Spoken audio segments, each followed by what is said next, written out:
مئی، جون اور جولائی کے موسم میں رات کو اگر گرمی کی وجہ سے پیاس لگتی ہے،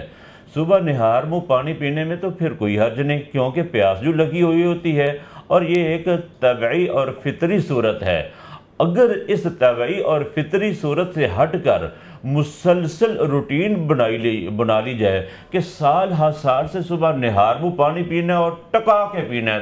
3 گلاس پینے ہیں اور نیم گرم پانی پینا ہے، یہ خام خواہ اپنے آپ سے زیادتی ہے، کیونکہ جب تک امیون سسٹم صحیح کام کرتا رہے گا تو تب تک تو دفاع رہے گا، لیکن جب امیون سسٹم جو ہی کمزور ہوگا تو ہی یہ شخص کسی نہ کسی بڑی مصیبت میں مبتلا ہو سکتا ہے۔ اور ان میں سرفرست جو بیماریاں آج کل معروف ہیں، ایک بغندر ہے اور دوسری شوگر ہے۔ ایسے شخص کو کسی بھی وقت شوگر ہو سکتی ہے یا کسی بھی وقت بغندر ہو سکتا ہے۔